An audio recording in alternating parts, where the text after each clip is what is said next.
All right, it is now 6 o'clock. Thank you all for coming out this evening.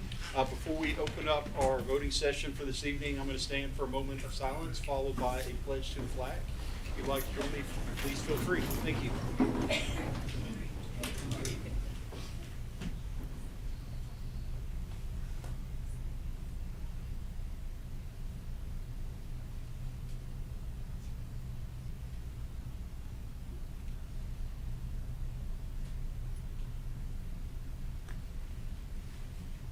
Pledge allegiance to the flag of the United States of America and to the republic for which it stands, one nation, under God, indivisible, with liberty and justice for all.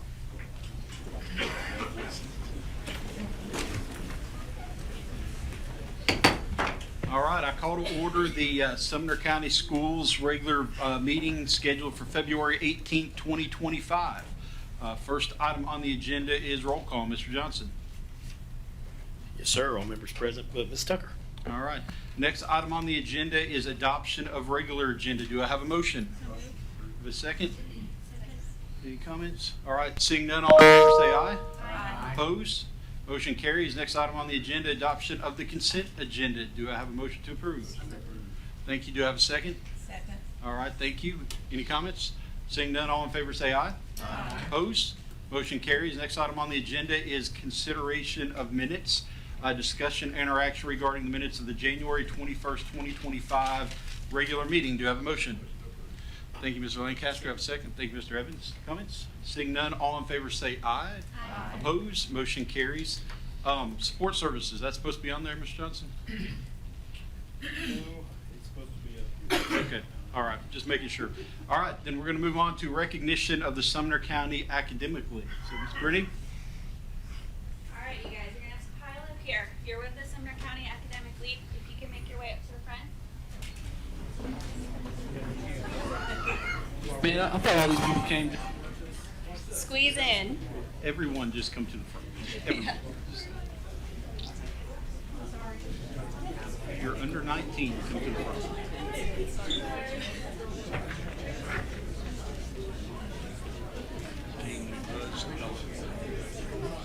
Yeah, I know. Yeah, everybody else stay in your seats.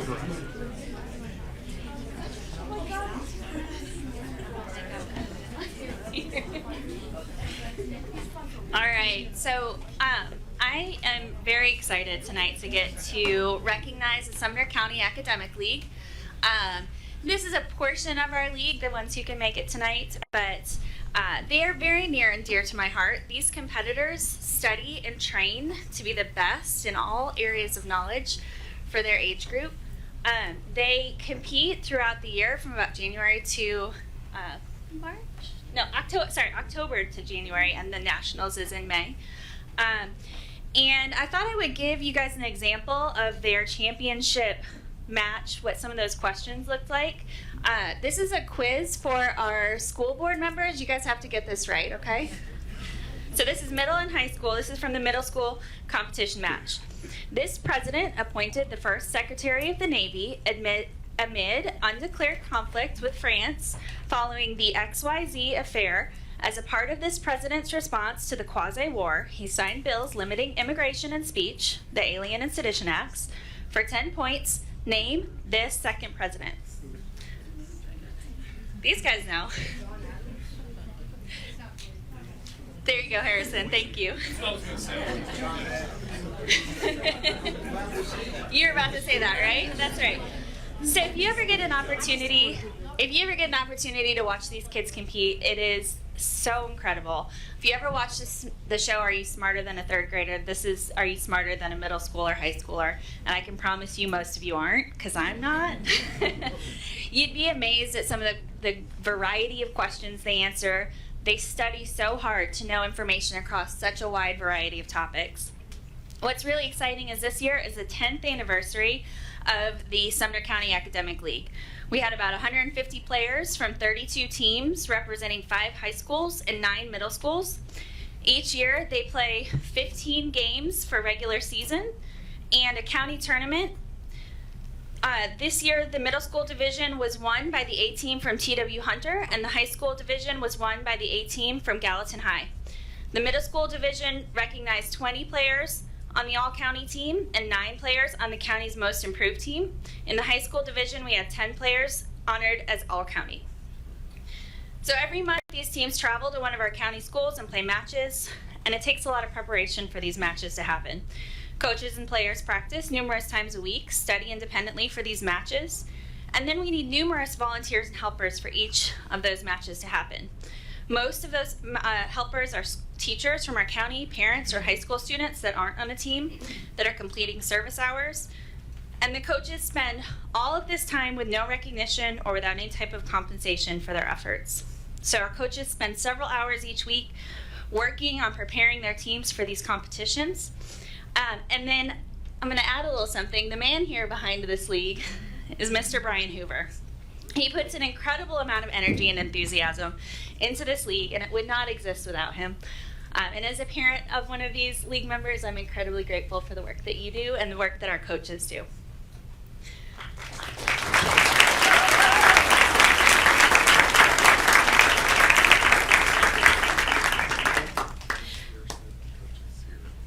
If you're a coach, would you stand up for me, please? Because if you're a coach and you're sitting down, you need to move on up here. Come on up.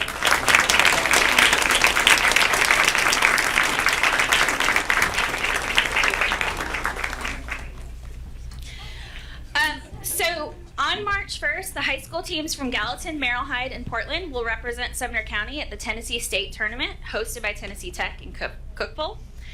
Also, the teams from Gallatin and Merrill Hyde have already qualified to play in the national tournaments in late May. Gallatin will play in the Open Division in Atlanta, and Merrill Hyde will play in the Small School Division in Chicago. At the middle school level, T.W. Hunter, Merrill Hyde A and B, and Knox Doss have all qualified for the national tournament to be played in Chicago. And then we also have a few individual players who are going to the individual national tournament in Chicago. If I say your name, will you please raise your hand? So Gareth Turner from Gallatin and Carson Tidwell from Merrill Hyde are both competing in the high school division, and then John Julia from Knox Doss will be competing at the middle school level.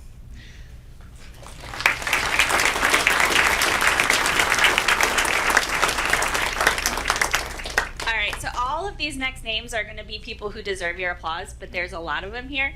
So if you would hold until the end, I'm going to try and fly through these. And kids, if I call your name, please go ahead and either step forward or raise your hand. So our all-county team for the high school division is Carson Tidwell, who is the top individual scorer, Brody Strong, Gareth Turner, Joshua Madrano, John Watts, Jackson Hartley, Jacob Bangian, Sharua Desai, Drew Wright, and Marley McDaniel. Our all-county team for the middle school division is Reese Schaefer, top individual scorer. And can I just say, watching Reese compete is next level. It's very impressive. I love watching you compete, Reese. I knew I saw him back there. Very good. John Julia, Emmy Green, Catherine Thomas, Austin Marriott, Jackson Curry, Gus Blumquist, Calvin Hughes Thomas, Lennon Eakes, Tristan Perdue, Rudra Sharma, Autumn Redford, Brady Apostle, Harrison Taylor, Lennox Mason, Abraham Ramirez Portillo, Elijah Vinson, Adria Jackson, Bryson McQuiston, and Audrey Lash. Our most improved player list is Tristan Perdue, Emmy Paulson, Adria Jackson, Bryce Morgan, Alina Khan, Amelia Martin, Amos McDowell, Storycraft Jenkins, Zavi Harris. And then from our county competition, our winning teams, high school, the county champions were Gallatin A. That includes Marley McDaniel, Gareth Turner, Andrew Wright, Joshua Madrano, and Bryce Calhoun. Merrill Hyde Magnet A was runners-up with Ben Butler, Karis Hughes Thomas, Samantha Sloan, and Carson Tidwell. And Beach A was third place with Liam Dion, Olivia Handalosa, Brody Strong, Benjamin Whitfield. Portland A was in fourth place with Adeline Berry, Camden Bean, Katie Mills, and John Watts and Hunter Whitmore. And fifth place was Gallatin B, Jacob Bangian, Ava Craighead, Sharua Desai, Braden Vasky, and Danny McInnes. From middle school, our county champions was TW Hunter A, and that includes Jackson Curry, Emmy Green, Austin Marriott, Autumn Rivers. Merrill Hyde A were the runners-up with Gus Blumquist, Anderson Fetzer, Catherine Thomas, Elijah Vinson. Knox-Doss A took third place with Eliza Gilday, John Julia, Isaiah Kent, and EJ Reed. Merrill Hyde B took fourth place with Eliza Brennig, Nora Conwell, Lennox Mason, Matt Miles, and Harrison Taylor. And then Schaefer A took fifth place with Reese Heinen, Carson Carver, Bryce Morgan, Evie Likens, Pierce Forns, and Sebastian Eastup. So I think you guys can give them all a really hearty round of applause.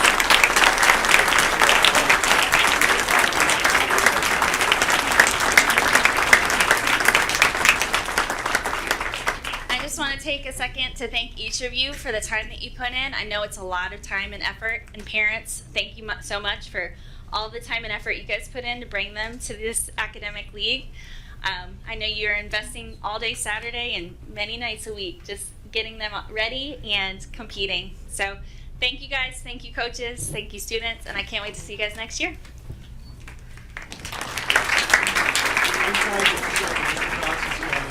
As he's getting ready to pass out some coins, I was just wondering if y'all could, some challenge coins, I wonder if y'all could help me out. Can we squeeze in just for a second?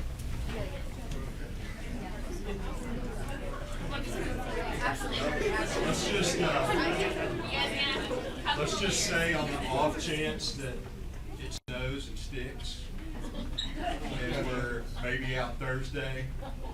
You know, we always want to celebrate everybody, but especially, like, honestly, as Brittany said, it's so exciting to see the great work y'all have done. The competitions are amazing to watch. They're great fun. I know you have a good time doing it, but I just wanted to help maybe. We're already off school tomorrow. I think you already know that. But just on the off chance that we're out another day, would y'all like to say no school tomorrow, snow day? Yes. You have to say it really loud, okay? Is that it?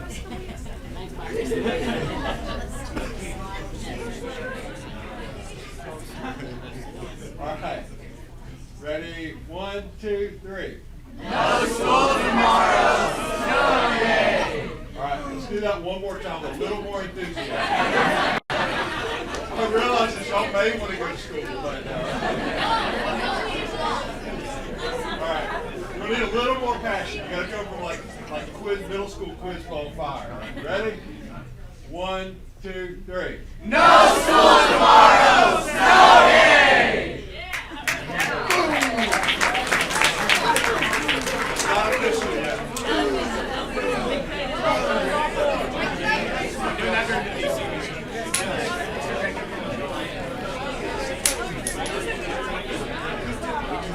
Congratulations. Are you the top?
Atlee Pond to come up.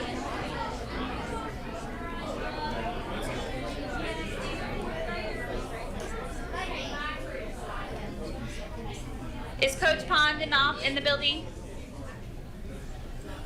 Miss Miller, you want to join me up here? She can't, nobody can hear me. Coach Pond, if Coach Timlin, okay, Coach Timlin, why don't you come on up?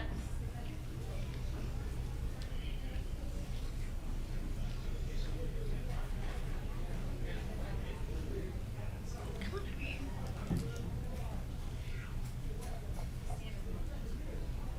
That's fun. All right, so this is Coach Nick Timlin. He's been honored by the Tennessee Baseball Coaches Association for outstanding contributions as a 2024 Sectional Coach of the Year. White House High School is proud to announce that our esteemed baseball coach, Nick Timlin, has been awarded the prestigious Sectional Coach of the Year by Tennessee Baseball Coaches Association. This honor recognizes his exceptional leadership, dedication, and impact on student athletes both on and off the field. In his first year as head coach, Coach Timlin was an integral part of the White House High School athletic community, guiding young athletes with passion and commitment. Under his leadership, the White House High School baseball team have achieved numerous accomplishments, including advancing to the 2024 TSSAA State Championship. Beyond the game, Coach Timlin is known for his unwavering support and mentorship of students, instilling values of teamwork, perseverance, and sportsmanship. He has gone above and beyond to create an environment of high standards, fostering not only the skilled athletes, but also responsible and confident young men. We are incredibly proud of Coach Timlin and the impact he has made on our students and the community, says Miss Miller, our White House High School principal. This award is a testament to his hard work, passion, and dedication to our kids. So I just wanted to give you a chance if you want to say something. Sure. As far as I go, this is only a testament to how hard our guys worked all year. It had been a long time since White House went to the state tournament, 24 years. And, that was our goal when we came in. It was always to go to Murfreesboro. That's the goal every year. But to come in and try to set an example of discipline and hard work, and that's just what we do every day. And that's what a lot of the people in White House do. They show up and they go to work every day. And I'm really, really proud of our guys where we went, and looking forward to doing it again this year. So.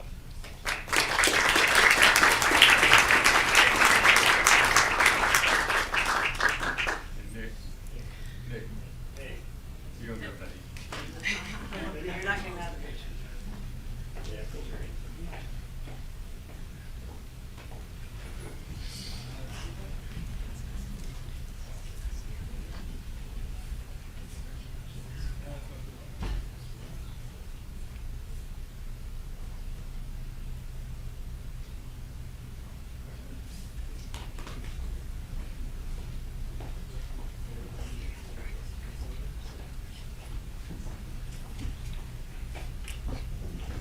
And we have one more recognition tonight. He couldn't be here with us because his kids got practice and he's got a coach. So Coach Pond was honored by the Tennessee Athletic Coach Association as the Fall 2024 Assistant Coach of the Year. Again, White House High School is very excited to announce that our own Atlee Pond has been honored with the prestigious High School Assistant Football Coach of the Year award by the Tennessee Athletic Coaches Association. This award recognizes his outstanding contributions to the team, his commitment to the White House community, and a dedication to fostering an inclusive and innovative athletic environment. Coach Pond is an integral part of the White House High School football team, implementing innovative strategies that have enhanced player development and game performance.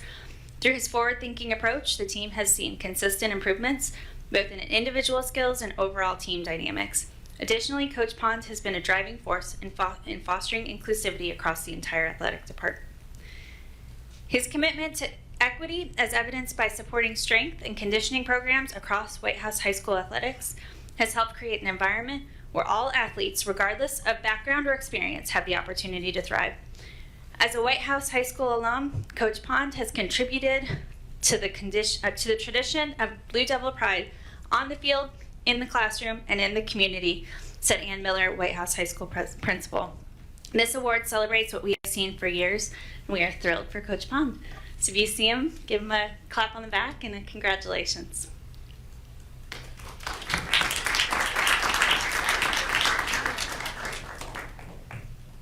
All right, we do have board comments coming up, so if you'll give me 1 second before I do want to take a second. It looks like we've got a group of students back there in the back, all dressed up really nice for an exciting meeting. I apologize, guys, this is the most exciting thing you'll probably ever see in your life, but we are glad you're here. Do you want to take a second and just let us know which focus is while they're here?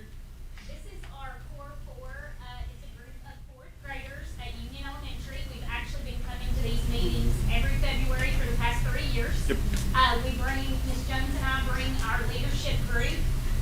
For the month of February, we study 3 words, which are being fervent, being faithful, and providing feedback. So we choose to come to a board meeting for them to see leaders in action and see how you do all of those things. So we're excited. We have our little agenda in front of us, thanks to the fact that y'all always keep those online. And we just follow along with you and kind of see what, this was very exciting for us because Ms. Jones and I had taught many of the academic kids that came up. So that was kind of exciting too, just getting to be a part of this. But thank you for allowing us to come and always recognizing us and being a part of this. So, Thank you. This is our group this year. Ready? I hope some of you 4th graders are really interested in the academic league now that you've seen that, and you'll compete when you hit 6th grade. And for the record, when I was in 4th grade, I went to Union, just so you know. Go Union. All right, so board member comments. I believe we've got one individual signed up to speak, Mr. Rick Duffer. So if you want to come up real quick, board member comments, if you want to share your name and your address, and you have 5 minutes, sir. My name is Rick Duffer. I live at 229 Chipaway Drive here in Gallatin, Tennessee. I've been asked to come and share with you a bit of a backstory about what has brought my school, Westmoreland High School, along with several other schools, to the point that we currently are with school support organization and debt to support particular extracurricular activities. I'll speak specifically at Westmoreland, but understand that as I speak regarding Westmoreland, that this too involves 3 other high schools currently within Sumner County, and how that those specific school support organizations have debt. Westmoreland High School was built in 2004, and with the conclusion of the building, they provided 2 flat areas outside of the school, and they said, there you go, you've got a softball field and you have a baseball field. It was complete with 0 amenities, not even grass, but we had a flat spot. Over time, they began to get grass, they began to get fences, they began to get various other things that you need in order to play the game of baseball and softball. They continued with that until they were realizing that they could not play any games at Westmoreland because they didn't have lights. So they began to seek assistance both for a field house for the students to dress and for lights. So in and around 2011, the previous principal had been working with Mr. Merrill Hyde, who had been director for a period of time, and then eventually Mr. Benny Beals, who became director, both of which giving him a similar story, and that is, we do not have sufficient funding to provide you with what you're asking for. They said, however, you might talk with the county commission and they might be able to provide you with funding.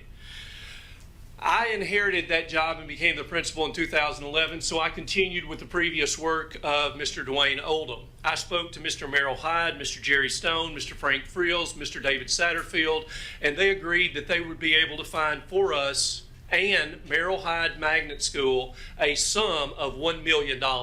They were going to provide Merrill Hyde with $500,000 for a soccer building, and they were going to provide us with $500,000 for a baseball building and for lights on our field.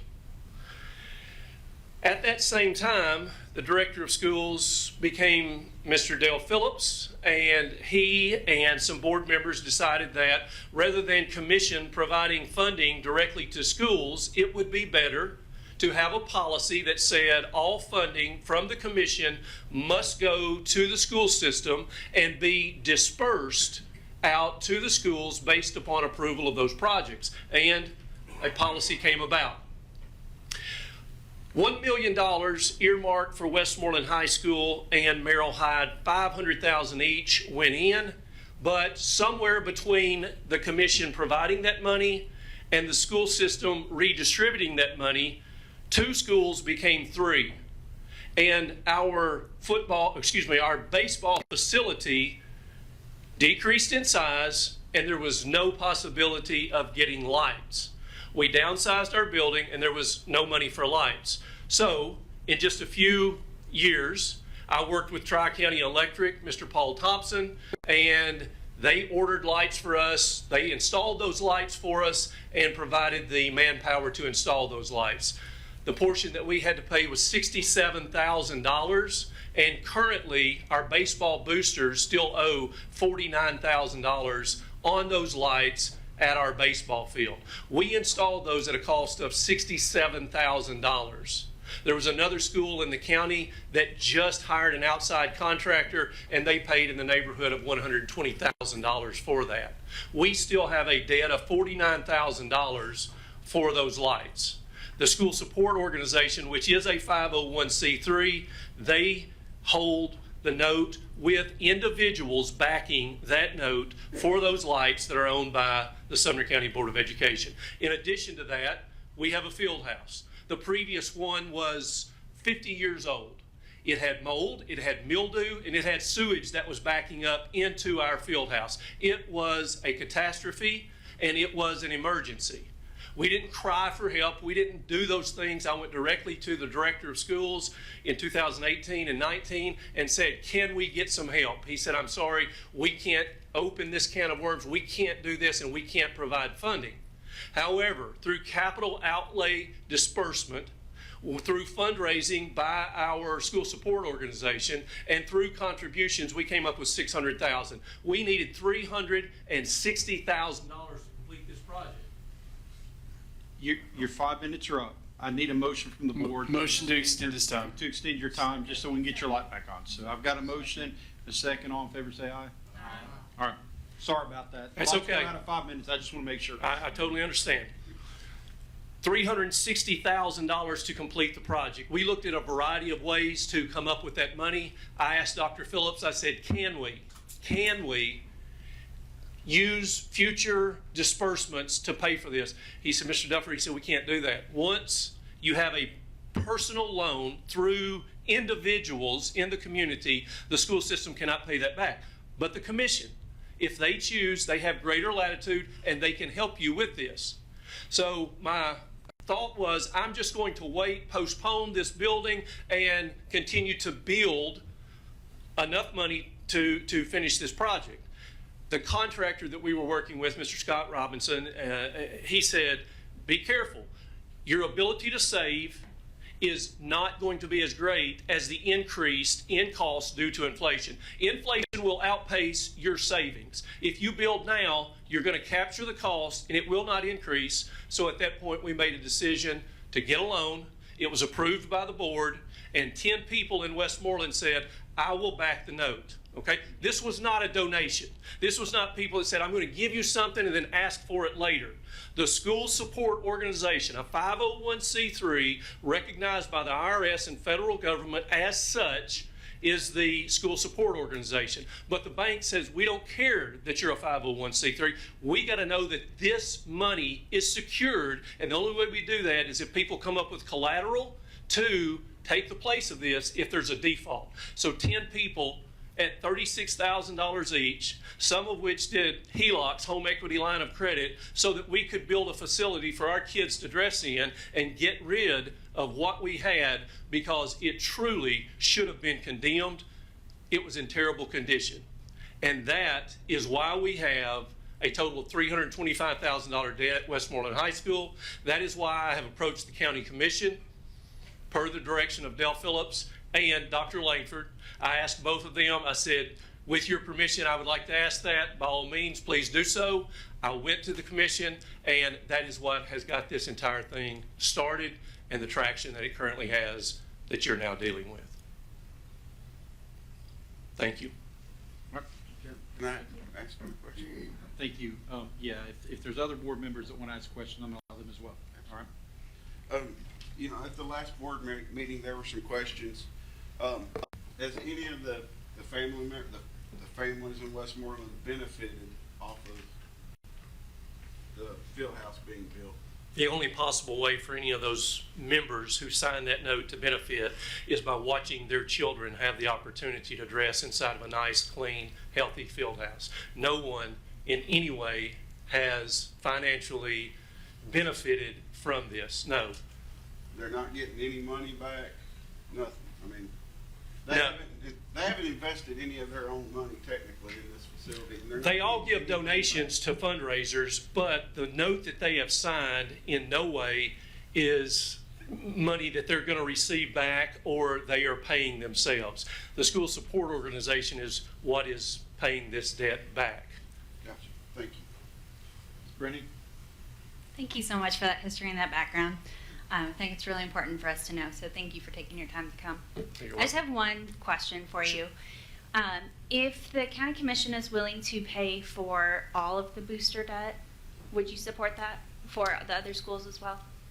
The 4 schools that currently have debt, Mm-hmm. Absolutely. I would support that. Thank Yes. you. I appreciate Yes. that. Okay. Mr. King? Yeah, so this field house, what you were describing, it was a health hazard, a health liability, either, you know, affecting the health and well-being of the students there. I can't imagine raw sewage, mold, mildew, bleach, the ceiling collapsing, but what you were able to build, how luxurious is this field house that you guys were able to put together? It is a field house that meets our needs, but in no way, by anyone's definition, is it luxurious or lavish. It is a dressing facility, and we had hoped to have an area for the team to assemble and look at film in preparation of opponents from week to week to week. There was no way we could do that. $960,000 got a place for our boys to dress. It got a training room for our trainer to tape ankles. It got a head coach's office. It got a room where coaches meet, look at film, and serves for an office area for them. It has a restroom and a place for a washer and dryer. That's it. Okay, so In fact, it is much smaller than the building we tore down because we could not go back with the same size due to financial constraints. okay, so this was a situation where you felt you had to act immediately to address this health violation. Why didn't you go to the health department and get it condemned? I didn't think it would be the right thing to do, and I didn't want to create problems for Dr. Phillips. I was not going to do that. Okay. I'm a principal. I try to be a team player. I try to work with everyone. I did meet with Dr. Phillips twice. I did ask for money. And I have to tell you this. I'm not bitter. I'm not bitter at all. I see the glass half full, not half empty.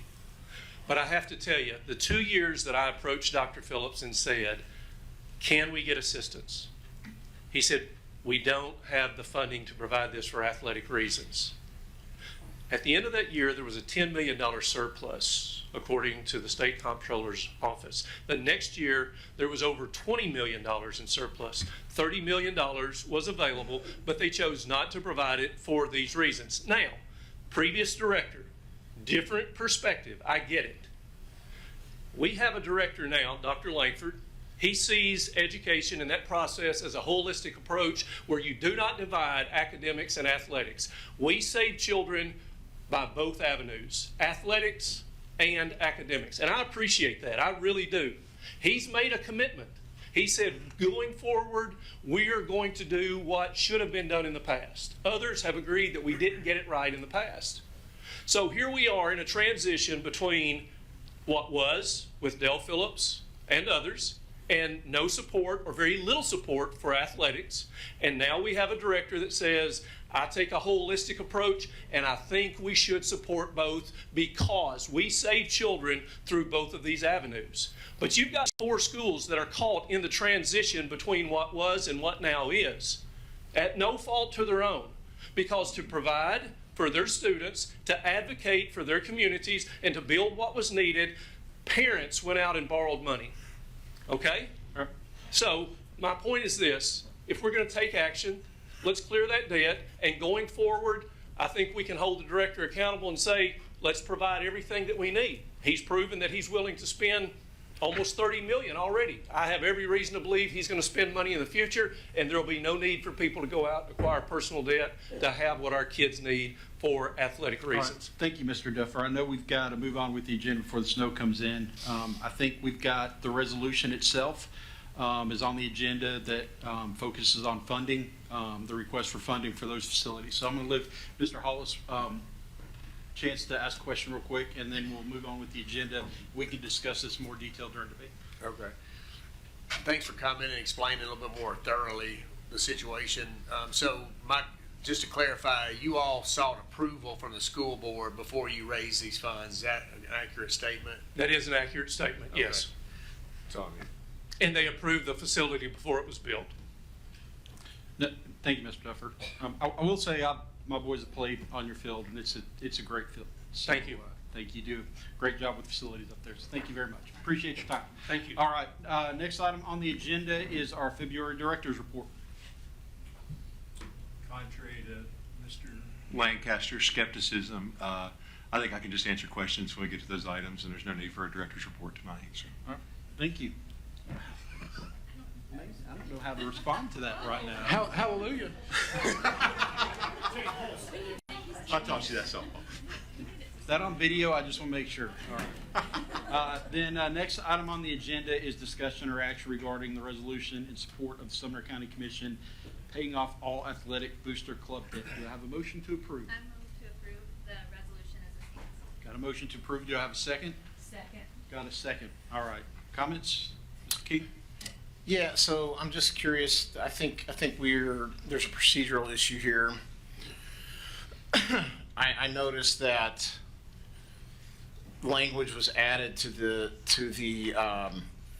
resolution that just got a motion to approve and a second.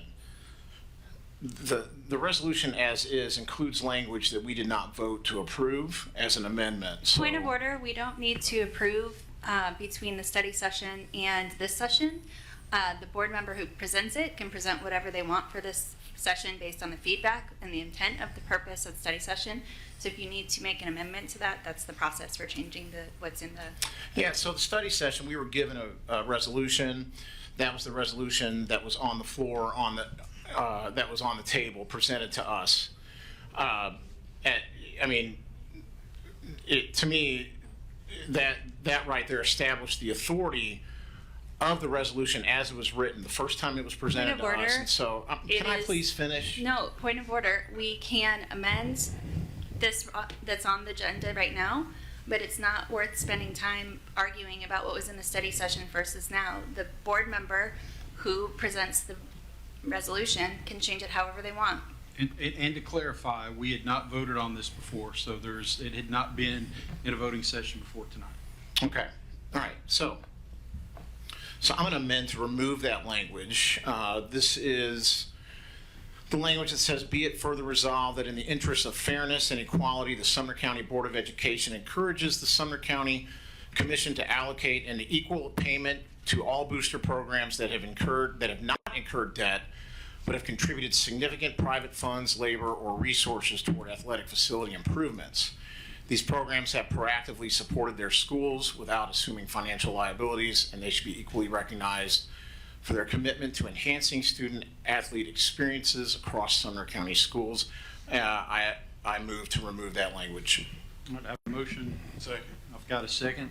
All right, we will now discuss. I do want to, just as a reminder, this is a non-binding resolution. We are encouraging the county commission to request the funding that is in this resolution that we're providing. So with that being said, again, it's request. They can debate, they can decide.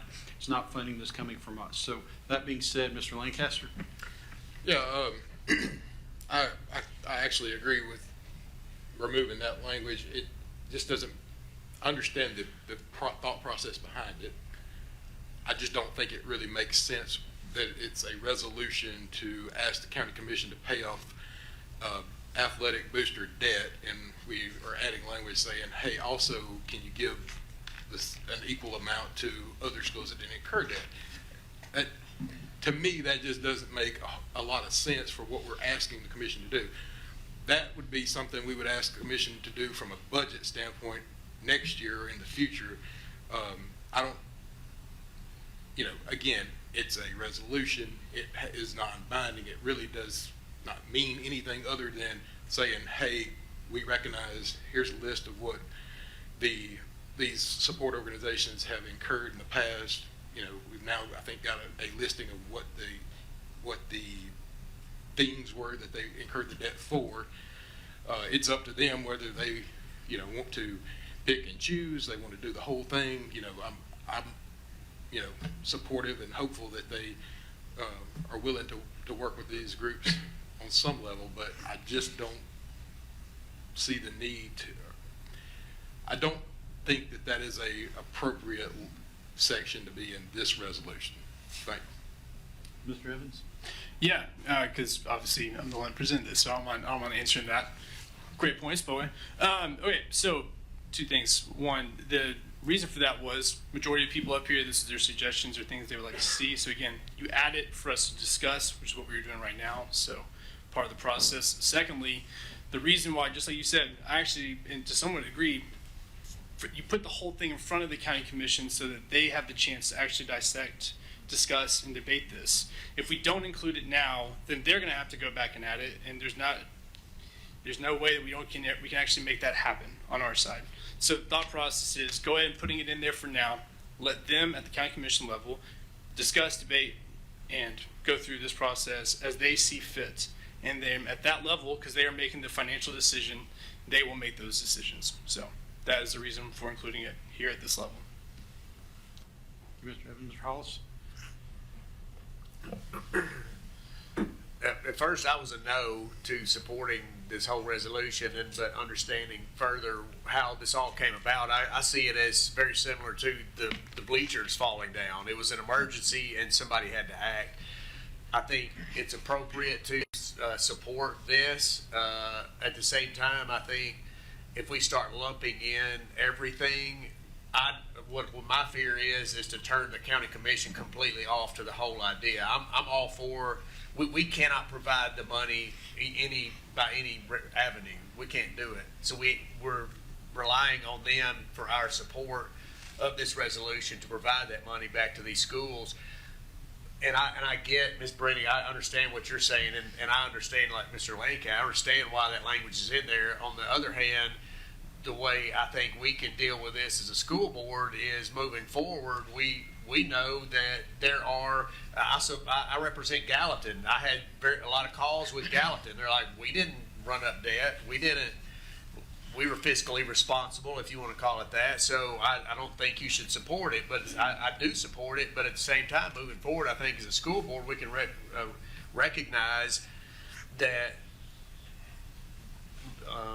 I don't know how we do it, but where the funds go future for athletic purposes to take into consideration, if the school's got some debt paid off and others didn't, we need to consider that moving forward. That'd be my comment. Ms. Brittany? I think Mr. King was ahead. Oh, I'm sorry, Mr. King. Thank you, Mr. Chairman. Yeah, so you mentioned Gallatin. Gallatin, we're going to vote tonight and give them $4 million or $3 million, whatever it is, for their track. I think that is sufficient to cover, if they still want to complain about the fact that they paid off their debt, while we're giving them $4 million and we're going to improve a track tonight it sounds like, I find that to be just unbelievable. But here's the reality. The reality is the county commission does not have unlimited funds, okay? They have about $4 million of undesignated funds that they have access to. This language right here would put the sum of the resolution we're asking the county commission to devote to booster debt, or this debt, would bring it up to $3.8 million. How Okay? so? The way that is you have $1.1 million for this current proposal.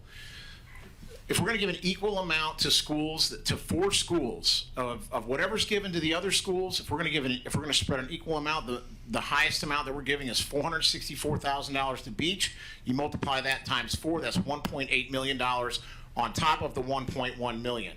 So that is, what is that? I'm sorry, is that 2.8? Did I get my math wrong?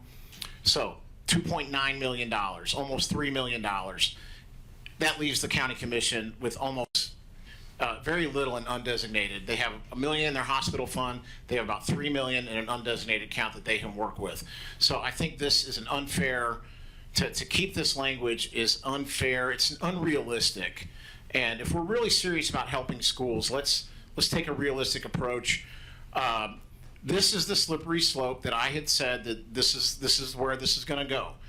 The problem that we're facing here, this slippery slope, what sets a worse precedent, this or a one-time reimbursement for a field house that was crumbling to the ground, that was an emergency, that had sewage running through it, that the Board of Education should have paid for. Okay, we had the funds to pay for that facility. They were told no, and that field house should have never been put on the backs of those citizens to do what they had to do. They had to go and take matters into their own hands, and with the only recourse available to them, and that was to borrow that money. But the Board of Education, we're the ones responsible for the health and safety of the students. That should have never been put on the backs of those citizens up there. So that, to me, does not set a bad precedent. It ought to not trigger anyone's greed to say, oh, well, I should get the same amount. There needs to be some understanding here. This language is like it's unrealistic, and I don't think it needs to be there. So my amendment stands, and I hope we get the votes to remove that.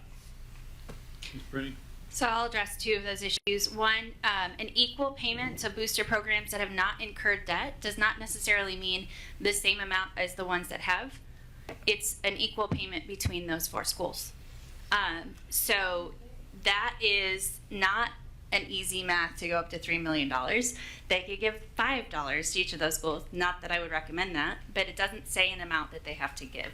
Additionally, this resolution does nothing but tell them we want them to invest in our schools. It does not tell them how much that they should invest in our schools. It doesn't tell them that they have to do this. It's an ask. The other thing I want to point out, I've had multiple conversations with multiple principals, and by allocating a payment to each of those booster programs, you are investing in athletic equipment that has been put there. If I do some quick math on the White House High School, we're looking at $2 million that they've invested in their facilities there.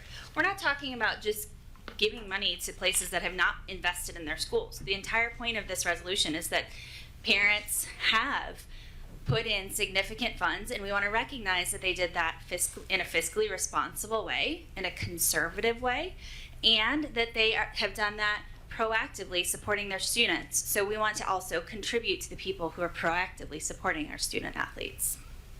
Thank you. Mr. Lacy? Yeah, like I said, I was not here at the last board meeting.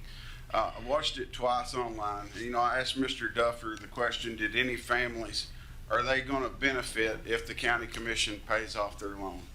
And they will not. You know, one board member made that statement. And another board member said she donated money for a field house to be built, and she never dreamed that she would have got the money back.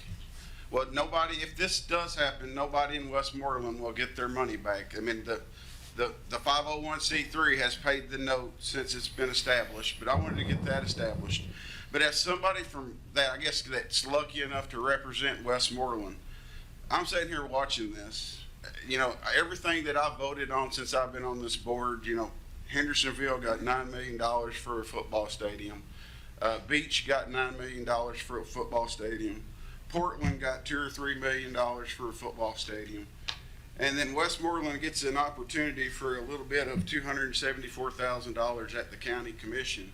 And I kind of feel like this has been hijacked. This is our chance to get money. And we talk about equality. Westmoreland has got nothing really for athletics up until tonight. They've got some lights to go over the football field. But if we pass this resolution and we demand the county commission to give us however much money for all of our booster clubs, chances are Westmoreland may not get anything. And Westmoreland used the money, the $274,000, to buy a facility. A lot of the other schools bought turf, they bought school boards, but Westmoreland really didn't have an option. They had to buy a facility. I would like for us to find a way not to take away from the need that Westmoreland had for a facility. If you're from Westmoreland, and I don't live in Westmoreland, I'm lucky enough to represent Westmoreland. I live in Gallatin, a little community called Graball, if you know where Graball is. But the last board meeting we had, Director Langford, he cast a division for Gallatin High School. We're going to build a brand new stadium. We're going to build, we just approved tonight, or we're fixing to build a brand new track. At White House, we're building a brand new track and a football field. Portland, we just built bleachers at Portland, and he's casting vision for Portland that we're going to build a new track and a football field again. But the director and the board, this is all of us together, what vision have you casted for Westmoreland? Nothing. What are we going to do at Westmoreland? Yeah, we gave them $400,000 for lights and some metal fencing. But what are you going to do for the kids of Westmoreland?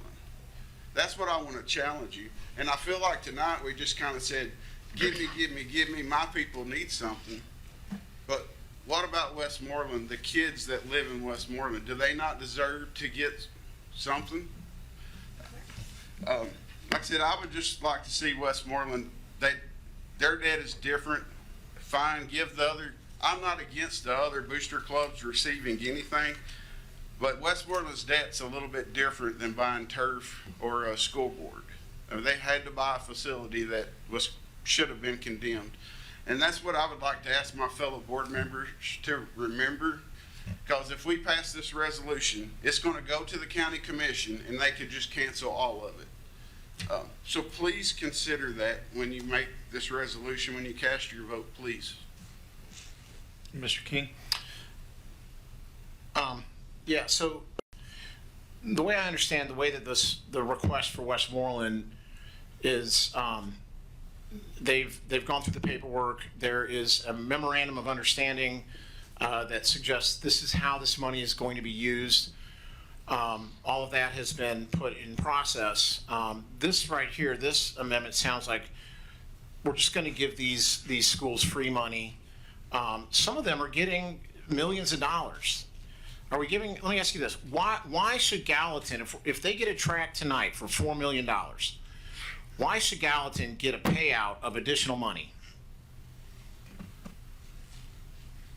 Mr. Evans? Yeah, just want to make sure our verbiage here. We're not demanding anything. We are encouraging. And I think we're going about this, we're thinking about this from a top level. We are encouraging the county commission to look at this. I mean, yeah, I'm the one that brought this up. I mean, I don't mind talking about it. I met with Principal Duffer. It got me thinking about what other debt there was in the county. I'm the one that brought up baseball. None of y'all brought up baseball. He didn't bring up baseball to me. I just found out that baseball at Westmoreland had debt too. I wanted to take care of those families. So you say that none of us are advocating for you. I disagree. You know, and I did put up the other schools too, and I know that I represent the beach schools, and I know I went to Hendersonville, so I have ties to a lot of them.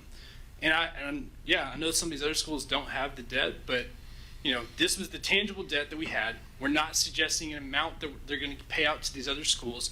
Again, this is an encouragement for them to discuss and debate at the county commission level. So I would say we are advocating for, in this situation, I want that for them. And I want that for the families, because like you said, all these families that are tied to the money that they took out, most of the families that have the actual debt, their kids aren't in the system anymore. They're not in the schools anymore. This is a reset. It is, to some extent. Ms. Brittany? Mr. Lacy, I agree with you. We need to change the history of how we have funded things in the county. I agree. I don't think that saying that we need to change the funding across the board changes what happens at the county commission. They're going to make their choice regardless of what we do, and they're hopefully going to have good, solid debate like we're having, and hopefully they will contribute to all of our schools. I do want to ask Dr. Langford, could you let us know what the other debts were associated with?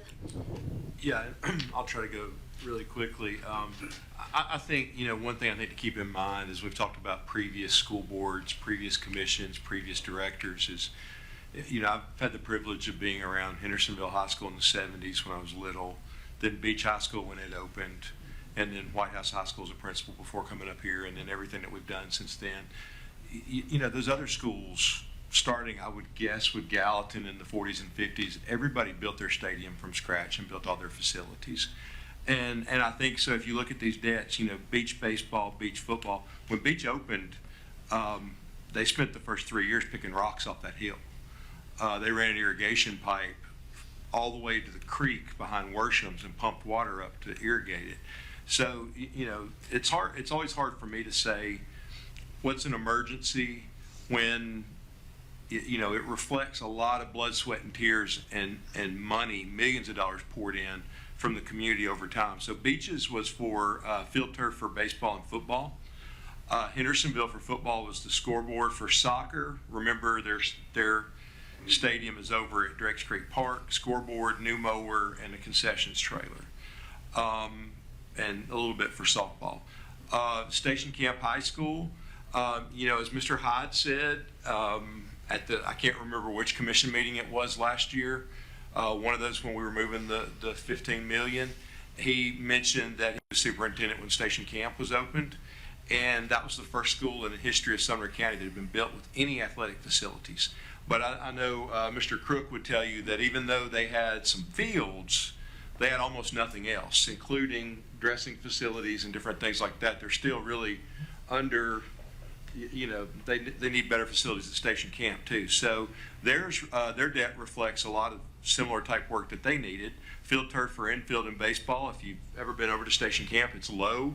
There's a lot of water and drainage issues. One of the things that we're trying to fix on the football field on the vote that we'll take later.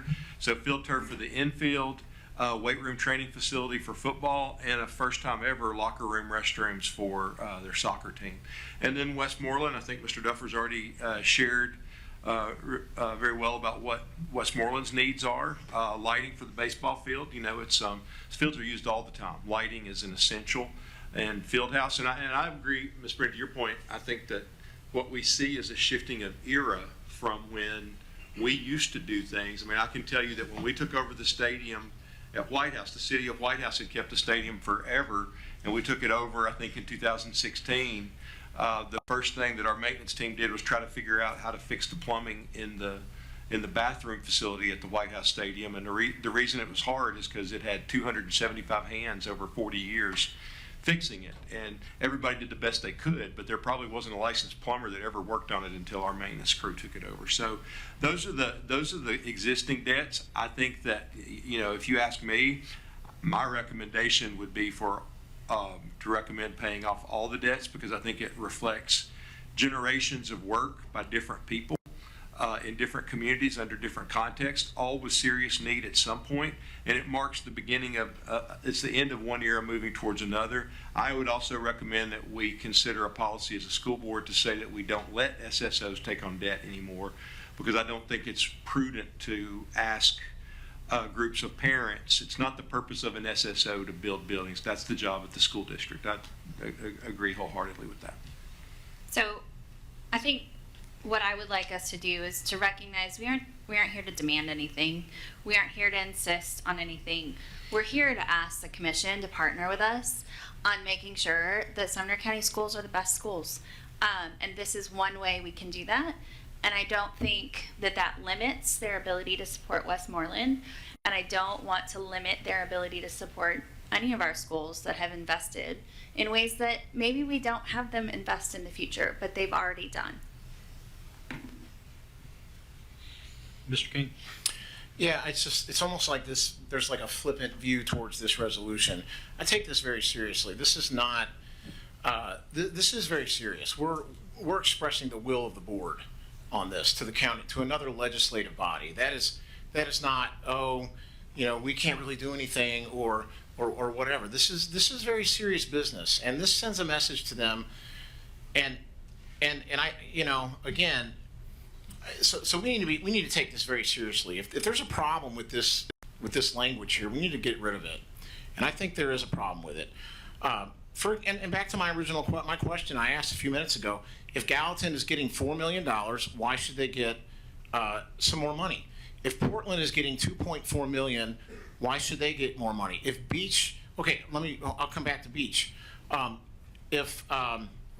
know, there's to me that's just crazy talk. Okay, yeah, they paid off some debt in the past. But like Dr. Langford said, like Mr. Duffer said, and I like to hear that, you know, we're transitioning from one director of schools who had an unwillingness to fund athletic facilities to a new director who has proven a willingness to fund athletic facilities. We're making that transition. We shouldn't go back and you know, besides these schools that don't have debt or they paid off debt, they're getting huge windfalls. Okay, it says here in the interest of fairness and equality. Why do we not have language in here asking to give Westmoreland $9 million? Beach got $9 million. Where's the language in here that says we should ask the county commission to give Westmoreland $9 million that was given to Hendersonville? What about fairness and equality? We just paid to build an entire building from the ground up for the Hendersonville High School Baseball Booster Club. Where's the fairness in that? Why are we not giving that to Westmoreland as well? So where's the language in this that expresses that fairness and equality? Here's the thing. That's what I'm saying. This is not realistic. Okay, and this just does not express a real will of the board. I mean, we could vote for it, but I think it's just not serious, and it's just I don't think we need to have it in there. Again, we're just going to give these schools extra money. They're already getting millions upon millions of dollars. They're having their facilities paid for outright by the Board of Education. And here's the other thing, and I mentioned this in the study session last 2 weeks ago or whatever. It has to be very difficult for Westmoreland to sit back and watch as facility after facility is paid for outright at all these other schools without any burden to their booster programs. But because of a technicality that it's booster debt, that technicality, we've basically said, nope, we're not going to help you on this. To me, that's a slap in the face, okay? I find that, I just can't believe, that has to be so difficult for them to do that. Anyway, so my amendment is to remove that language. I think it's, again, the county commission doesn't even have the money. If we express this is the will of the board, they don't even have the money to fulfill on this request. So this is a very serious request. Do not listen to any notion that this is somehow not serious, that just because we can't pay this off, that what we say in this language it's not really that big of a deal. It is a very big deal. Mr. Lancaster.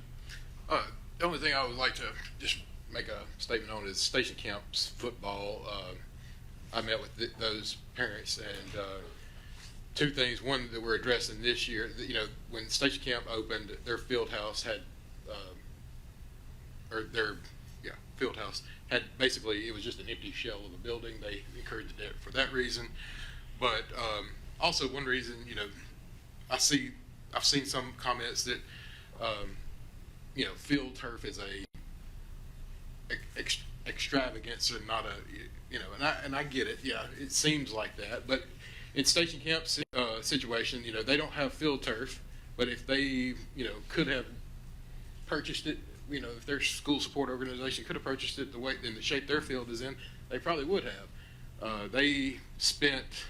I was talking to their touchdown club or whatever they call them, Bison Club members, and they spent $40,000 last year just working on their field, trying to keep their field.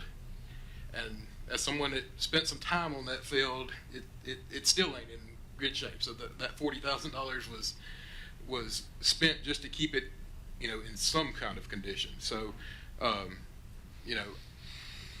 different. You read some numbers on here and you think, well, that sounds like an extra. At the time it was done, it could have been a more urgent need than you think. So, anyway, let's. All right. Thank you. We're about to vote. Before we vote just a couple of things that I want to mention. When Station Camp was built, you mentioned the shell of the building that was built. They didn't have anything inside. I don't think they had library books, if I'm not mistaken, when we built the school. We basically built a shell. I know a lot of people look at Liberty Creek, but I would expect if we built a new school in Gallatin or in Westmoreland or in Portland or anywhere else in this community, we'd expect it to be up to at least that standard, right? I think when I look at Westmoreland, that they haven't gotten the investment that other communities have. Part of it is because that school is a newer school, and I think Mr. Duffer and staff have done a great job of taking care of that property. I also agree that there are needs that have not been met for that campus. I've been at their baseball stadium. It's great. I've been in their baseball facility. If I'm not mistaken, I believe their softball team uses it as well. So it's not just a baseball building that we're talking about. It's a multi-use field house, and it's a need, and I have no problem with that. I look at the needs that Hendersonville and Beach have and Westmoreland have, and I'm from Gallatin. I was born and raised in Gallatin, and it bothers me when I hear things like windfall or extra money or greedy or we're giving them $4.1 million, and I understand what's being implied by that. But when I look at the stadiums that are being built at Beach, at Hendersonville, at Portland, the track in Gallatin, the track at Station Camp, it's not that we just said, hey, let's take a bunch of money and build them something extravagant. That money's being used to meet a need. And if you look at the track in Gallatin, it's been a need for a very, very long time. I remember having conversations with our previous director about the track at Gallatin. And I know Mr. Duffer mentioned the conversations that he had with Dr. Phillips as well. And one thing that I know we ran into about the track and even about the bleachers out here that Gallatin basically paid for on the visitor side by saving some of the funding was we ran into COVID, and that impacted a lot of the plans that we had. And so now we're at a point where we have the ability to catch up. And so when we have a comment, and I understand why there's a request to have that to have this language removed, but I do want to mention we have a commissioner who made the following statement: quarterback clubs and booster organizations are no longer expected to fund their own facilities as they did in the past. The precedent for that responsibility has now shifted to the county. Now, what that means, I don't know, but I believe the language that we have in here aligns with what that commissioner says. Now, I don't believe this says that when they meet, they have to say, right now, this is how we're going to allocate money.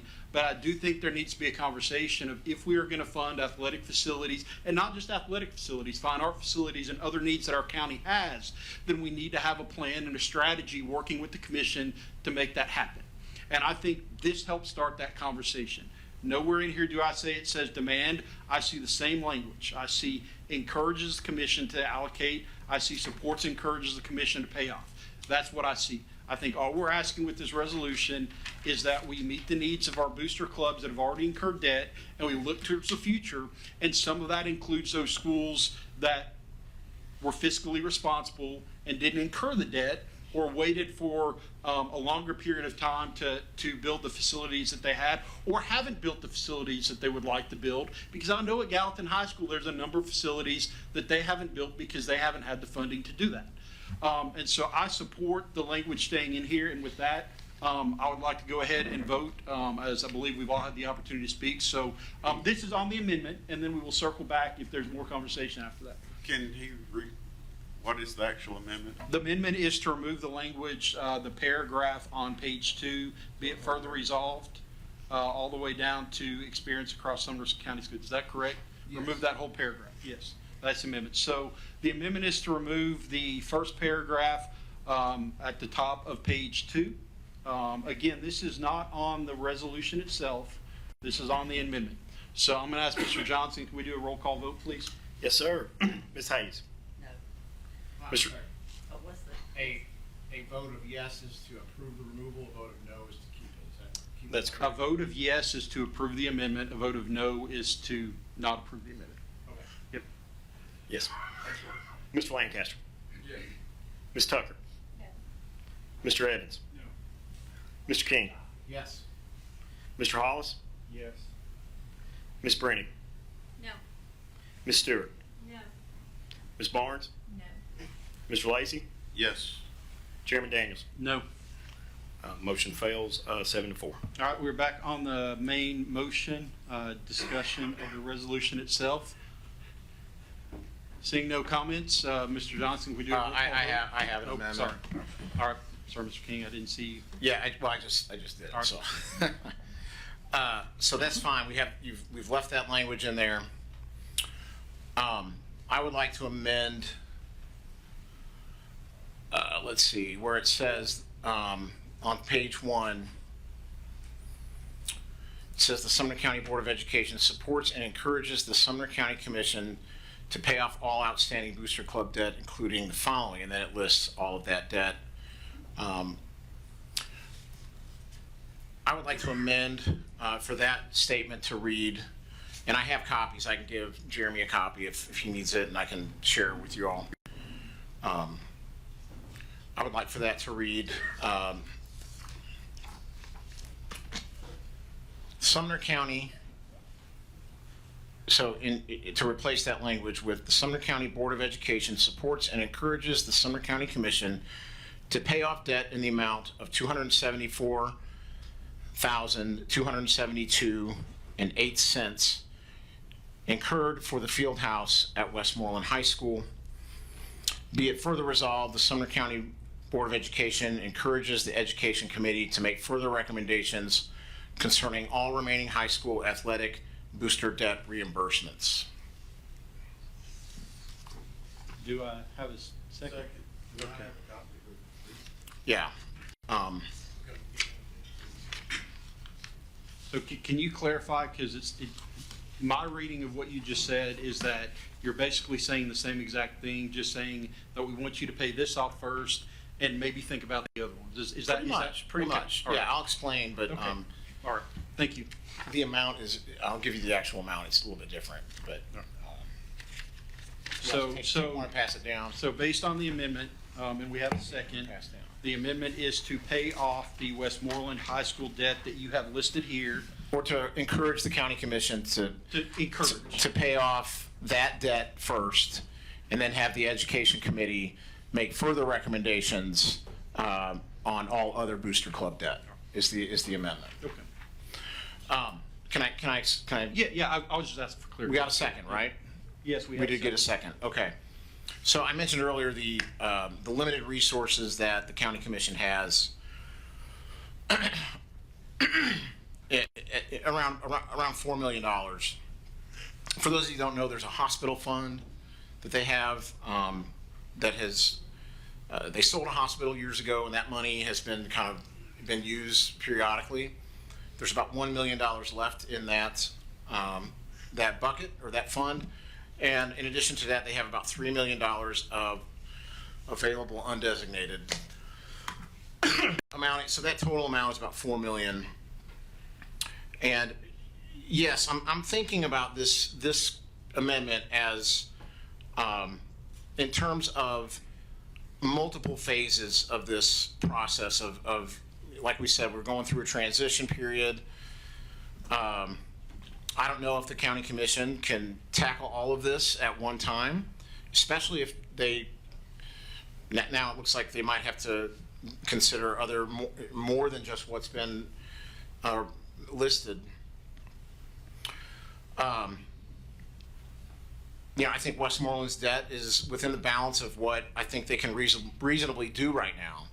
$274,000 is, to me, is far more reasonable than asking them to give up $1.1 million. And like Mr. Hollis said, if they lump Westmoreland's debt into an omnibus package where they're going to try to pay it all off in one fell swoop, that might kill the whole thing, and then nobody will get anything. So if we really want to help these schools, I think a multi-phase endeavor based on recommendations by the Education Committee is the wisest path. It gives them an opportunity to pay this debt down in stages, much like we are doing with athletic facilities. So I would say this amendment, like Mr. Daniels, you were saying, I would call this phase one. Phase one would be Westmoreland's debt on their field house. And this is a page taken right out of Director Langford's playbook, because he is, in his recommendations for athletic facilities, he has shared an understanding that we can't do it all at once. So for phase one, I think Westmoreland is a good place to start. By the way, there's already momentum at the County Commission to go ahead and approve this request. The agenda item that's on the agenda Monday night, nothing can be added to it as far as I know. It's simply Westmoreland's fieldhouse debt.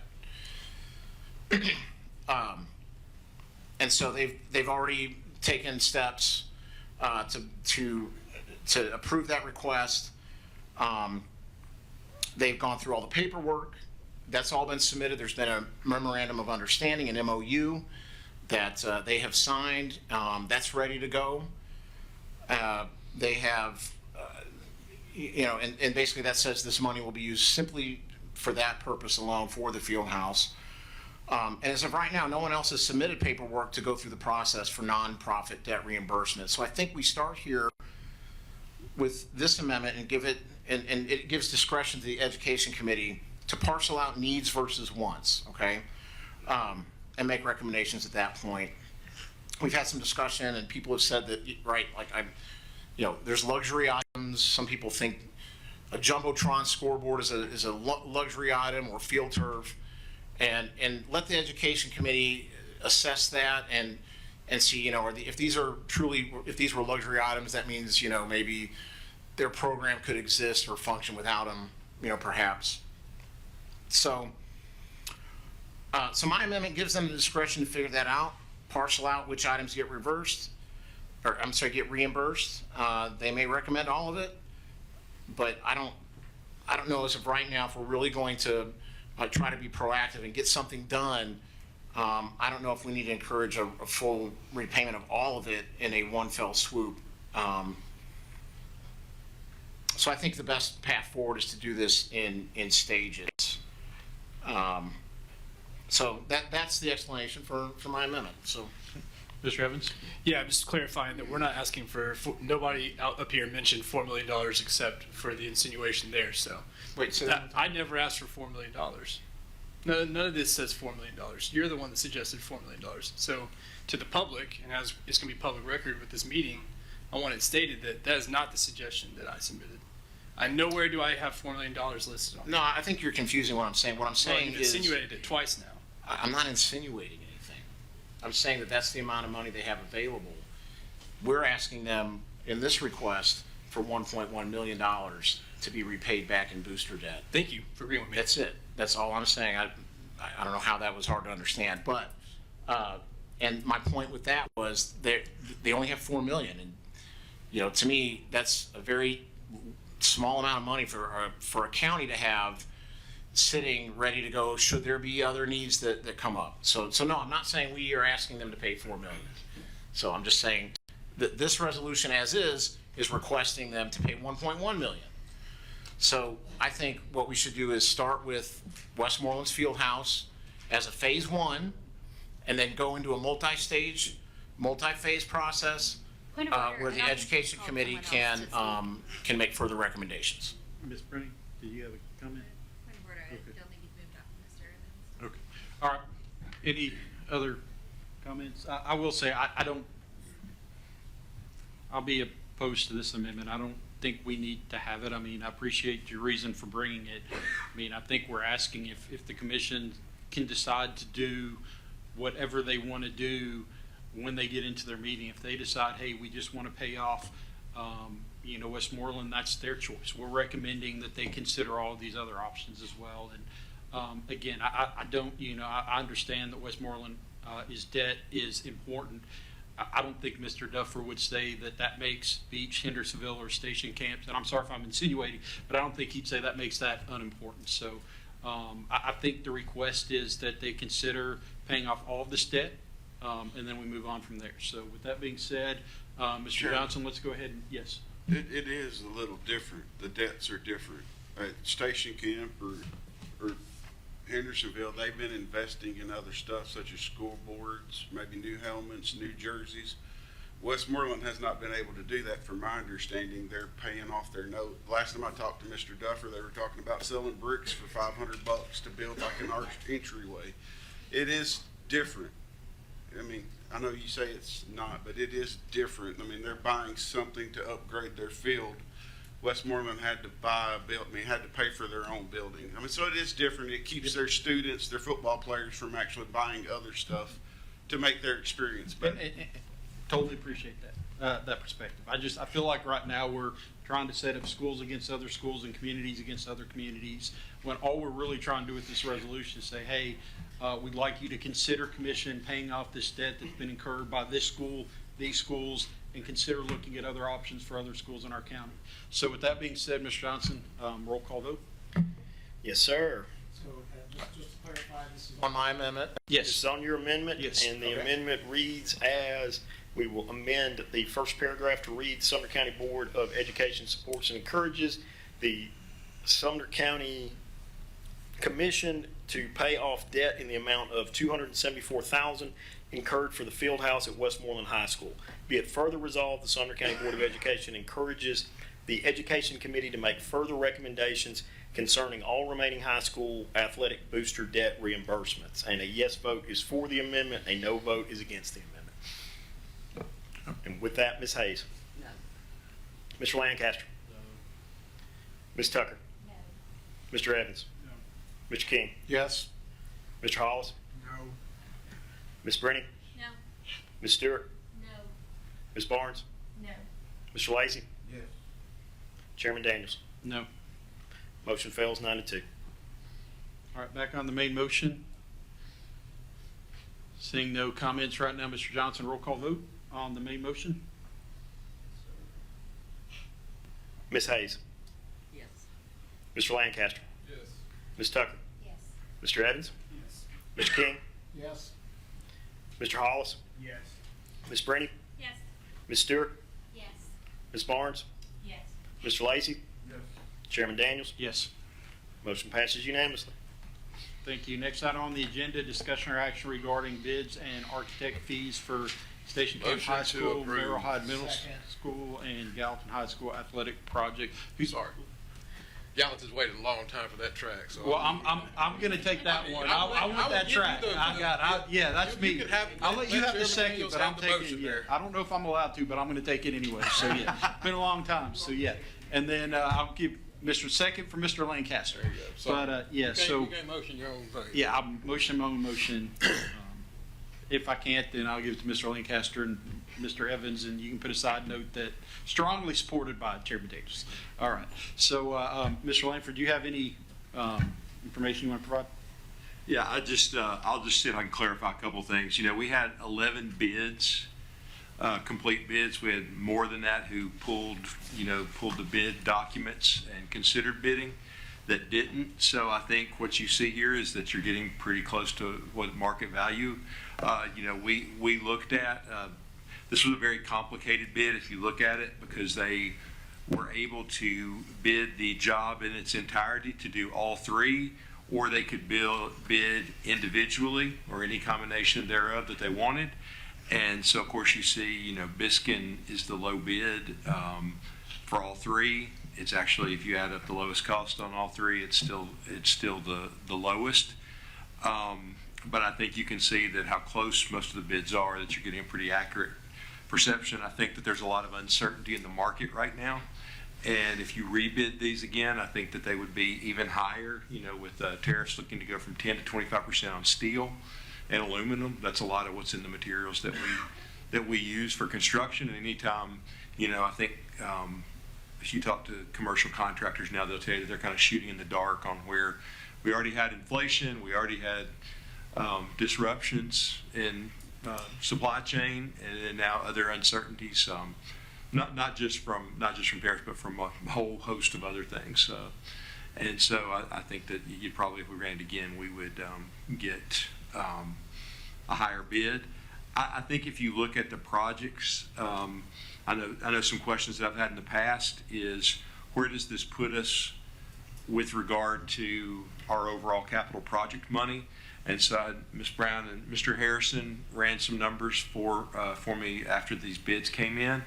So if we have committed to around $27 million in capital projects out of money allocated by the school board, and then the $5.4 million that we received from the commission in August, in addition to our budget, has already been paid out towards the football stadiums at Hendersonville Beach and Portland. With those projects, tonight we've approved lighting for Portland and Westmoreland. Excuse me. Yeah. Excuse me. Let me restate that. Gallatin and Westmoreland.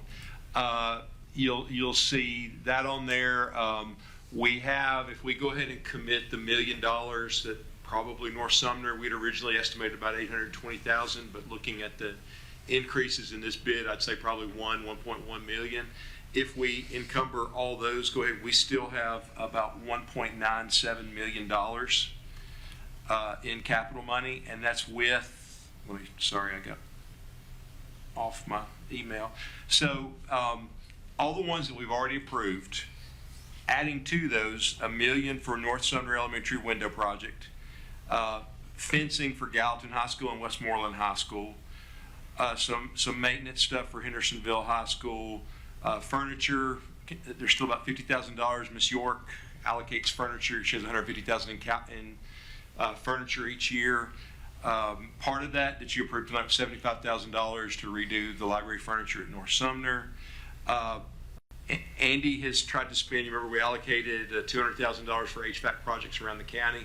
One that was approved tonight, the HVAC unit at Lakeside Park Elementary was close to ancient, and it's been replaced, and so we've approved that tonight. Holding $450,000 for paving projects at Ellis, Beach Elementary, Gene Brown, Nanny Berry, and Portland West. Those are the ones that are at the top of the list for next round paving. Beach Elementary we may hold on to until after the football stadium's done, just because of heavy truck and equipment. We lost 2 kids out there today. Well, they'll be out of school, so North Sumner Elementary, another $25,000 for lighting, flooring upgrade there in that library, and then fencing for Westmoreland High School. So if you add all those projects in, we still have about $1.97 million left in our unallocated capital funds. There's just a few small things out.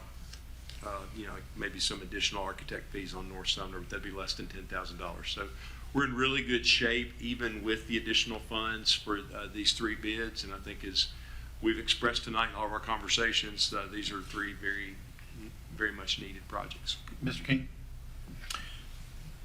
Yeah, so we're talking about the track bids. Is that correct? The 2 tracks and tennis courts. Tennis courts. Okay, yeah. Sorry. So when I was on the board about a year when the whole bleacher thing happened, bleachers collapsed, and then we started getting into conversations about about all the athletics, and I had no idea about the Gallatin High School track. No one had ever really mentioned it to me.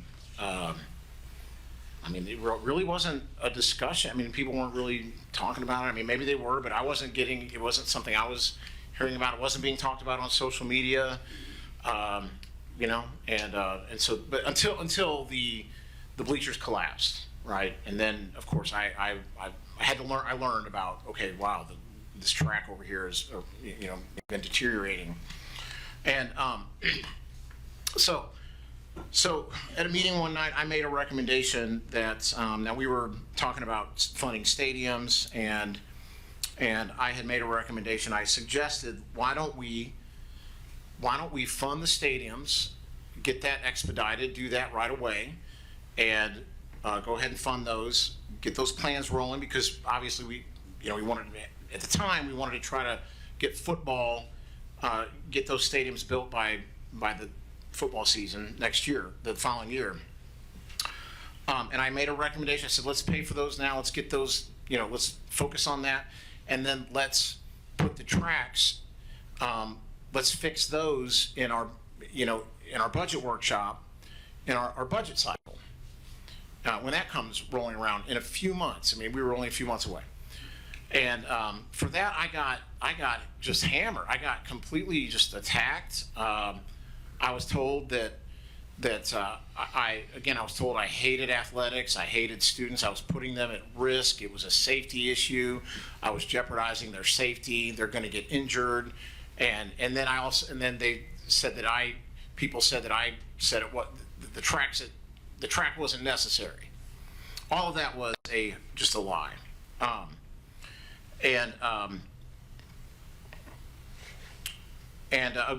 basically blaming me for the whole thing. Basically, not me, but others as well, but blaming us for the 10 years or the whole decade-long neglect of this facility that I really didn't know anything about. So then what happened? It was decided to do the stadiums first, and then wait till the next budget cycle to fix the tracks, which was exactly my recommendation. Did any of those folks complain and go after anyone else? They did not. They got their pound of flesh of just outright lies, and they moved on, okay? Just deception and really hypocrisy, okay? Now, I'm going to support this today. And there are some that want to point fingers and say who the real culprits are for the cause of the deterioration, the track, the safety issue, the neglect at Gallatin High School. There are plenty who want to do that and try to point fingers. But as we learned tonight, this is a new era. There was the old era. Back prior to this new time that we're in, athletic facilities did not get funded. There was an unwillingness to do so. If I were to point fingers at people, it would be dishonest. I don't think anyone is to blame for this. Perhaps we could blame the former director. I don't know. We could talk about that. But there are people out there that would point to certain people in this room to blame, and I feel that would be a dishonest thing. I think that the athletics situation has been politicized. I don't think anybody would deny that. But this whole idea that somebody, an elected official, hates the schools. Point of order. What does this have to do with approving the bids in our current situation? I'm sorry? I think the question is, it sounds like you're airing grievances, which is fine, but I think the question is, what does that have to do with the actual? I'm explaining why I'm going to vote for it. Okay. I mean, that's it. I'm explaining that this has been a long time coming. There should not be any pointing of fingers. If that's really what you want to know, that's my point. Okay. As we vote for this and approve this, okay? So I think that, anybody that, now I wouldn't say anyone on this board hates athletics, hates students, wants to, quote, fight against safe athletic facilities, end quote. I would say that about anybody on this board. And anybody that uses those tactics, they are dishonest. But I am going to support this. I'm 100% supportive of it. I always have been. And I'm very excited that we're going to get this done. Thank you. Mr. Lacy? Yeah, like I said, there's no way I could vote against Gallatin receiving a track. I know I've lived in this community for 15, 16 years, and the track was messed up when I moved here 15 years ago. It desperately needs it. And we've talked a lot about equality. How about Westmoreland could get a track? I know I talked to the director today. What is their vision for Westmoreland? I think the students there would like to have a track. The baseball field. I haven't been to the baseball field in Westmoreland, but I've heard from maybe the coach, and he was saying every time it rains, the water comes pouring down the hill and washes the gravel out into the street, and they have to fix it every time. So maybe it could be paved. I went to a 4-H event, and this could be for everybody in the whole county. But we need an ag barn in the county where the 4-H kids could show livestock, whatever. That's something that we need in our county. So what is our vision for Sumner County? In my community right now, there's a thing about our middle school gym leaking. They would probably say that's a priority, is to fix their gym over anything athletic. But I challenge the director, please put in your vision something for the families in Westmoreland.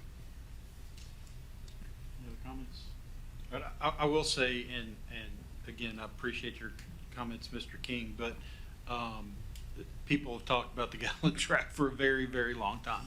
I mean, I know you might not have been aware of it, but it's been an eyesore for a very, very long time, and there were conversations going back 8-10 years about trying to get that fixed. In fact, I think, if I'm not mistaken, Hendersonville High School, when we fixed the Hendersonville High School track, it's because when they looked at Gallatin, it wasn't just putting a new layer of asphalt on top. You had to dig down and really basically start from scratch. And so the decision at that time was, we'll go to Hendersonville, we'll put the track there, so we've got one good track that we can use for regional meets and district meets, and then we'll come back to Gallatin. And then, we're just now getting to that point. But yeah, it's been a point of conversation for a long time. But anyway, that being said, let's go ahead and vote. Roll call vote. Mr. Johnson? Yes, sir. Ms. Hayes? Yes. Mr. Lancaster? Yes. Ms. Tucker? Yes. Mr. Evans? Yes. Mr. King? Yes. Mr. Hollis? Yes. Ms. Brennick? Yes. Ms. Stewart? Yes. Ms. Barnes? Yes. Mr. Lacy? Yes. Chairman Daniels? Yes.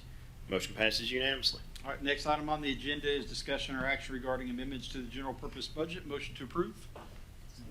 Ms. Hayes, second by Mr. King. Comments? Seeing none, all in favor say aye. Aye. Opposed? Motion carries. Discussion or action regarding amendments to the federal budget. Motion, Mr. Lacy, second, Mr. Lancaster. Comments? Seeing none, all in favor say aye. Aye. Opposed? Motion carries. Discussion of study session items. So study session, we will have our continuing whittling and honing of the board norms, and we'll also probably have some budget-related presentations that we haven't quite worked out yet. Perfect. Any other? I got a question on. Yes. At some point, do we have to start discussing our state resolution that we have to have for the $2,000 teacher bonus? Yeah, we are. So that has been bounced around a few different state agencies. I know I saw something from TOSS with some sample language. I'm kind of waiting. I know that TDOE is currently working through. They're trying to figure out, my understanding is they're trying to figure out, because in the past, when we were under BEP, you didn't fund every teacher. It was a percentage of teachers and things like that. So they're trying to do it in a way where every certified teacher gets the $2,000 bonus. So there's a process that TDOE has to build out to be able to do that. And so we're kind of in a holding pattern until we get that spelled out. But as soon as, yes, we'll have that as soon as we get any kind of language on that. But I've heard it might be May-ish before we get that. One question on the language while you're talking about that. Is that funding available for public and private schools, or is that, I know it's about, or is that just for teachers in the public schools? So I guess the correct language on it is a scholarship. The scholarship is state law. So everybody gets that. What's being asked of school boards is to say that the $2,000 bonus is for teachers, that we are receiving that money to give to teachers in the form of a $2,000 bonus. Do private school teachers have access to that same 2,000, or is it just public? No, I think it's just public school. All right. Any other questions, comments? All right, then comments from board members. Mr. Lacy? I'm good. All right. Ms. Barnes? I just want to thank the organization of the school visits to Middle College and to Portland East and Watt Hardest and Clyde Rigg, sorry. Too many book blitz over the last couple of weeks, but really enjoyed those visits, and thanks to the principals and staff of those facilities. Ms. Stewart? Yes, I agree with Ms. Barnes. We've had a good time with Winn-Dixie. Safe trips home, everybody. Hope the snow goes out. Winn-Dixie being the dog. Winn-Dixie being the dog. Although it was a grocery store. Yeah, it was. Ms. And Brady? they have milk. Yeah. I also had a really good time, both at Howard and Benny Bill's reading Winn-Dixie with the kids. I have to especially shout out the kindergarten class that I read to. They were like riveted by the book. They spent the whole time cuddled, like curling up, trying to get closer to read, but on their absolute best behavior. So much fun. Way better behaved than my kindergartner. But I had a blast with them, and I thank the schools for letting me come to read. And any other schools, let me know. I love that. It's so much fun. Yeah, absolutely.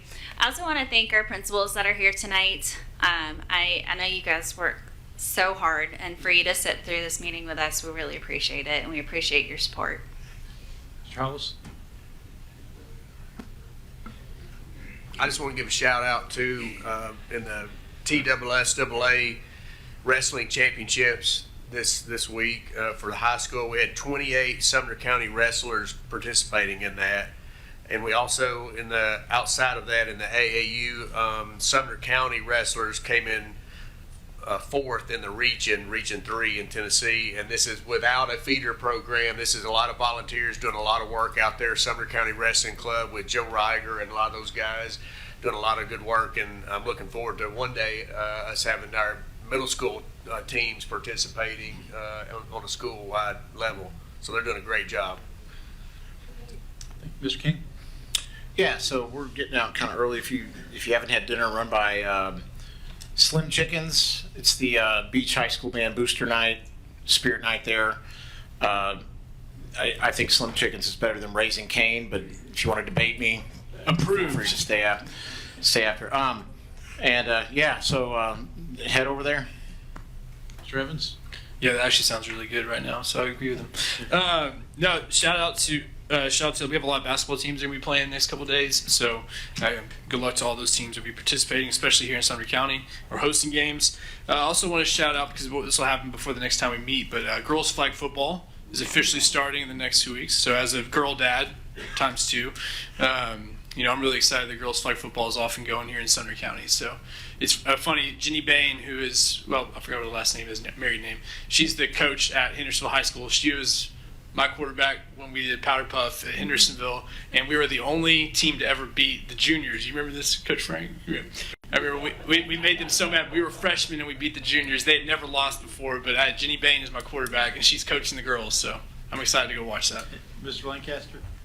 Yeah, Mr. Evans stole my thunder a little bit on girls flag. I think it starts the 27th of March, so we'll have one more meeting before that, but I think it's going to be, I kind of have a little inside knowledge on it as I'm starting officiating girls flag in other areas starting next week. So, but I think Sumner County is going to be all at Liberty Creek on Saturday morning, simply because we got so many fields that are, stadiums and fields are under repair, and you'll have all the teams there on 2 different fields. So there'll be 8 teams, and each team will play 2 games. So it'll be pretty interesting to watch, to take especially your daughters to, if you have daughters, to see. It's a very fun sport. When I first started reffing it, I was kind of interested to see how the transition was, from regular football or boys football, let's say, to girls flag. And let me tell you, girls are very aggressive. Yes. at that age. And they, so it's very fun to watch. Also, coming up very soon, I think either next week or the next, is the Read Across America Week. It's something that's always near and dear to my heart. I like to break out, Mr. Wolf, and go read to some of the kindergartners. So I'll be sending a request out for any of my kindergartens that want the Wolf to come read. It's my favorite time of year. Encourage my board members to go read to, you can read to anybody, but the high schoolers don't tend to be as enthused by it as the kindergartners.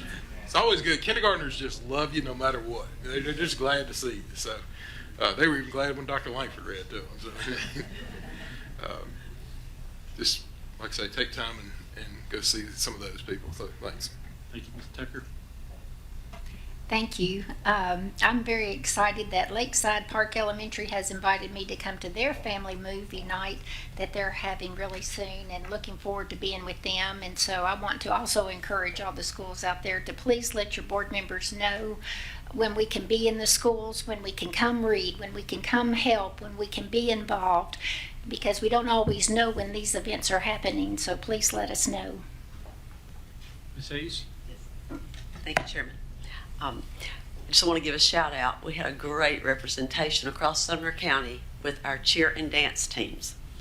All the squads on the national level. Once again, Sumner County, they just show everybody else how it's done. So I'm just proud of all of the programs across our county with these cheer and dance teams. Because my twin grandsons are at Burris Elementary, I've been invited to be the mystery reader on Friday morning if we are in school. So I've never done the mystery reader thing. I love doing the Dr. Seuss birthday Read Across America. I got the Dr. Seuss house. But the mystery reader, I think I just pick out a book I want and take it in to read, but that'll be fun. I always love reading, and the kindergartners are the best. Kindergarten, first and second, I used to teach. But just so proud of all the great things that are going on in this county. I've got a couple things, and then before we go, I've got Mr. Langford wants to share one thing real fast, but two things. One, congratulations to the Gallatin High School freshman basketball team. Beat Green Hill championship the other day, so that was kind of a big deal for them. I know we mentioned basketball and flag football starting. Baseball season is about to start in February, and it's cold. Mr. Powell, I do have a personal request. Weather permitting, the middle school beach tournament is this weekend.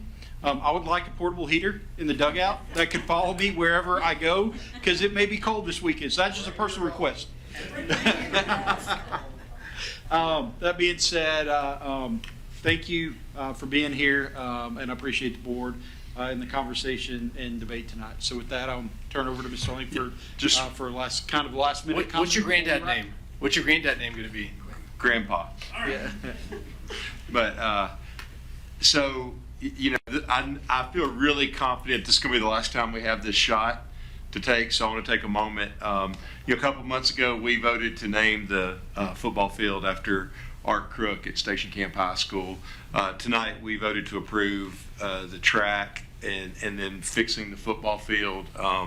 If you've gotten a chance to know Art, interestingly, he and Kenny and Jackson Howell all came in together. There's some wonderful stories for another time there, but maybe not here. But Art is the longest serving high school principal, and his heart and life have been poured out. Like if you see, Art has so many great stories, so I won't do all this justice about the way that he's touched the lives of kids at Station Camp High School. One of my favorite stories is he's a letter writer. He writes letters to his students and faculty all the time. And they were looking for a house around Station Camp at one point. And the house he was looking at, there was a framed letter that he had written to a student. And that's just, there's a million things that he does to impact the lives of the kids at Station Camp, including things like never missing a Station Camp football game. And if you want to know how, a lot of times when you're a high school principal, you can feel like just going to all these games and doing all these things doesn't really matter. And if you miss one, 5 or 6 kids come to you the next day and say, hey, where were you last night? I missed you. Did you see me do this? And Art, almost everything that Station Camp has done over the course of his time there has been there and just been a vital part of everything that they've done. And that's in the lives of his teachers. You know, he's been there for great moments in their lives, also tragic moments. And through all of it, he's been steadfast, he's been kind, he's been generous, and he's really just a phenomenal human being. We're going to miss him tremendously. We're excited for this next stage of life, but I knew I'd never get an opportunity like this again to speak about Art in front of the school board and have it recorded and transmitted. But Mr. Crook, thank you for being who you are.